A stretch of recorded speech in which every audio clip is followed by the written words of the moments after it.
A iubită.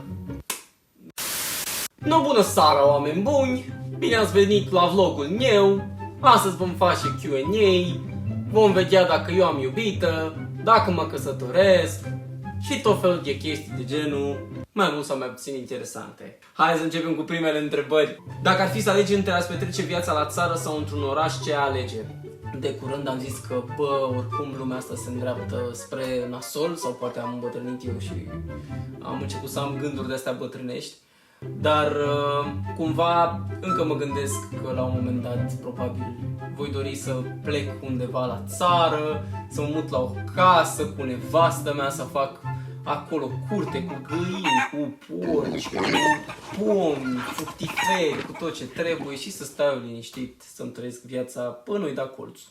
Ce tip de temperament crezi că te reprezintă, sangvinic ori melancolic? Nu mai știu exact ce înseamnă sangvinic. Cred că era ăla care e foarte așa, foarte... Băi, nu, sunt sangvinico-melancolic există această opțiune, pentru că sigur m-aș încadra în ea. Am momente în care sunt sangvinic, în care mă bucur de tot, în care sunt foarte expansiv și am momente în care sunt total introvertit și melancolic, deci nu pot să mă încadrez într-o singură categorie. Dacă ar fi să renunți la muzică, ce ai vrea să faci? Probabil aș face tot ceva în domeniul artei sau mai nou am descoperit că îmi place foarte mult să filmez și să editez și să fac vloguri. Așa că probabil asta aș fi făcut. Tot ceva legat de schimb de energii cu oameni și de creație și de tot ce se leagă cu divinul. Ești rudă cu vreo vedetă din România? Ar fi fost bine. Aș fi fost departe acum dacă aș fi fost rudă cu cineva, cu vreo vedetă din România, dar nu sunt rudă cu nicio vedetă din România. Ce zodie ești? Precum a spus un mare filozof în viață, sunt zodia Leoi. Ce anume te-a făcut să realizezi că ceea ce vrei să faci e muzica? Ceea ce am simțit de când eram mic, ceea ce mi-am dorit de când eram mic. Tot timpul mi-am dorit să fac muzică, eram interesat de cum se formează muzica, cum se creează, de la linii, la armonie, la tot ce înseamnă muzica. Adică nu mă văd făcând altceva. Ce laptop e bun pentru producție muzicală? Măi, orice laptop e bun pentru producție muzicală. Adică dacă ai un laptop decent cu un i5 și 7 sau dacă îți permiți să-ți iei un MacBook, chiar dacă este mai vechi, poate să fie și un 2013-2014, un MacBook Pro de 13 inch, poți să-ți faci liniștit treaba, să faci niște demo-uri. Dacă ai avea posibilitatea să scrii o piesă pentru orice artist din lume, cărui artist ei scrie? Mamă, ce întrebare tare, nu m-am gândit niciodată la asta. Băi, nu știu, ea scrie clar lui Justin Timberlake, pentru că sunt fan, dar mi-ar plăcea să scriu, Doamne, cred că tuturor, Justin, Bruno, Sia, să fac un cântec cu Sia, mi-ar plăcea să fiu într-o sesiune cu Sia, ar fi wow. Dacă ai vrea să renunți la un viciu de-al tău, ce ai alege? Păi cred că viciul meu este perfecționismul ăsta și cumva munca dusă la extrem uneori. Chiar exagerez prea mult și mă simt super obosit, îmi dau seama că mă simt obosit, mă simt epuizat. Ajung seara și mă pun în pat, sunt atât de epuizat încât nu mai pot să dorm uneori. Deci, da, cred că ăsta poate fi considerat un viciu. Alte vicii nu am. Nu beau, nu fumez, nu mă droghez. Adică chiar nu fac nimic palpitant, ca să zic așa. Care este cântecul care te-a făcut să te îndrăgostești de muzică? Nu m-am gândit niciodată. Cred că un cântec care m-a marcat foarte mult și pe care l-ascultam de pe casetă când eram mic este Burn de la Usher. Aveam o casetă cu Usher, pe lângă casetele cu Andrei și 3 Sud-Est, mai era și un Usher acolo. Și mi-aduc aminte că îmi plăcea atât de mult să ascult piesa aia, dar nu știu, așa am simțit. Cred că pe ăsta poate fi unul dintre primele cântece care mi-a deschis cumva apetitul spre muzică. Cum reușești să-ți faci părul să arate așa? Păi n-arată în niciun fel. Nu-i fac nimic în mod special. Secretul probabil la mine este să îl fac din fân și am norocul că am și un fir destul de tare și gros și îmi stă foarte țeapăn. Adică cum îl pun, așa stă.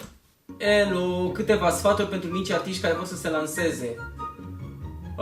Aveți foarte mare grijă de voi, munciți foarte mult pentru ceea ce vreți să faceți. În momentul de față și în vremurile în care suntem, nu vă bazați să faceți doar muzică ca să trăiți, pentru că nu o să puteți să trăiți doar din asta. și aveți foarte mare încredere. Adică dacă ăsta este visul vostru, gândiți-vă de cel puțin 10 ori înainte de a face pasul spre a avea o carieră în industrie, pentru că este un drum destul de anevoios și greu de parcurs, tai de tot felul de piedici. Adică nu e simplu, nu e chiar așa cum pare. Care crezi că a fost cea mai reușită piesa ta și felicitări, ai o voce de aur? Nu pot să le compar, ca și copiii mei, adică, nu știu, dar, da, am scris o piesă foarte frumoasă de curând și o voi lansa cât de curând și este o piesă foarte intimă din tot sufletul meu, așa că sper eu să o scot în cel mult o lună. Te-ai gândit vreodată să faci vreo colaborare cu Delia? Băi, da, mi-ar plăcea foarte mult să fac o colaborare cu Delia. Cine știe, poate într-o zi o să vină momentul. Deocamdată nu cred că am găsit piesa potrivită. Ador să cânt, dar sunt criticată. Ce sfat îmi dai? Măi, fă ceea ce-ți place, dar totuși dacă vezi că sunt oameni și dacă sunt prieteni care te critică pentru felul în care cânti, dacă ei cu adevărat îți sunt prieteni, înseamnă că spun adevărul. Dacă vor doar să-ți facă rău, vezi de drumul tău. E o linie foarte, foarte subțire între cele două situații. Cu ce artist vei mai colabora? PS, ai o voce super, mersi din suflet, voi colabora cu mai mulți artiști. Unul foarte, foarte cunoscut, dar nu-i dau nume, pentru că aș strica toată surpriza. Voi colabora și cu artiști din underground, ceea ce va fi o chestie nouă pentru mine. O să vedeți, am în plan niște proiecte foarte tari pentru la anul. Ai vrea să mai experimentezi încă o dată X-Factorul? Ca experiență a fost foarte mișto, însă nu știu dacă aș mai participa vreodată la vreun concurs de genul, decât strict pentru expunere și pentru niște porți deschise. Dar în punctul în care eu mă aflu acum și pe drumul pe care eu l-am ales, nu văd rostul de a mai participa la vreun concurs de genul. Ai iubită? Nu am iubită și am găsit foarte des întrebarea asta. Nu am iubită. Următoarea întrebare. De ce te-ai despărțit de ultima iubită? Astea sunt detalii pe care nu pot să vi le dau, pentru că fac parte din mine, fac parte din sufletul meu. Nu sunt genul de persoană care să povestesc ceea ce se întâmplă în viața lui personală. Cu ce artiști ai vrea să mai colaborezi? Păi aș vrea să colaborez cu toți, dacă se poate. Cu cât mai mulți, cu atât mai bine. Mi se par colaborările niște lucruri atât de inedite, se creează niște piese inedite, mai ales între artiști care sunt diferiți. Deci orice colaborare este oricând binevenită. Ce studii trebuie să urmezi pentru a deveni artist, mai exact cântăreț, și să-ți câștigi existența din asta? Aici e o confuzie. Cântărețul e una, artistul e un pic altceva.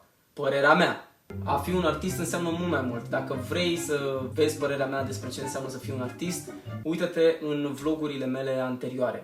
Ce studii trebuie să urmezi? Nu neapărat trebuie să ai studii ca să fii artist. Adică important este să îți placă ceea ce faci, să ai talent în muzică și să muncești pentru a-ți atinge visul. Studiile muzicale, da, ar fi un plus dacă le-ai avea, dar nu sunt definitorii. Ce înălțime ai? 1,82. Am mai avut această întrebare. Ai iubită? Nu întrebarea asta. Nu. Dacă o mai aud odată mă sinucid. Nu este o întrebare, dar simțeam nevoia să spun că mă amuz teribil. Bă, mă mulțumesc, chiar mă bucură treaba asta. Adică știu că fac toate porcăriile pe TikTok. Dacă vreți să-mi dați follow pe TikTok, mă găsiți Emilian Oficial. Acolo o să găsiți o altă față a mea, cea amuzantă, cea caterincă, cea nebună, așa că nu ezitați să-mi dați follow acolo. Ce vrei de la 2021? Aș vrea să revină lumea la normal, aș vrea să fiu mai liniștit, aș vrea să am mai mult timp pentru mine ca om, după cum am spus, uit de mine eu, Emilian, persoana Emilian, lăsând deoparte artistul. Deci da, aș vrea să fie pace în lume și bine și frumos și toată lumea să se bucure și să fie o lume normală din nou. Ce te motivează pe tine în viață? Cred că mă motivez singur în viață, habar n-am. Motivația mea este să fiu o variantă mai bună a mea pe zi ce trece. Aș vrea să devin din ce în ce mai bun în ceea ce fac, aș vrea să mă dezvolt din mai multe puncte de vedere, la asta lucrez în fiecare zi. Cam asta e motivația mea. Ai un plan, vreo colaborare cu Andra? Vrem neapărat. Da, chiar am și o idee de piesă cu Andra, nu știu dacă va ieși la anul, eu sper că da.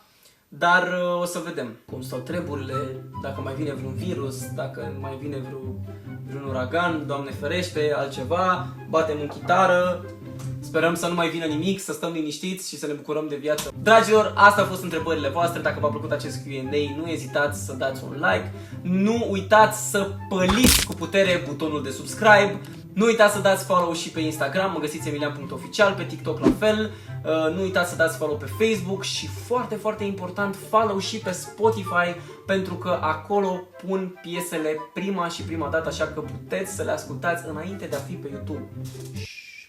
Așa că dați follow și pe Spotify. Și uite așa, aici se încheie vlogul nostru, așa că vă urez o dimineață cât mai frumoasă.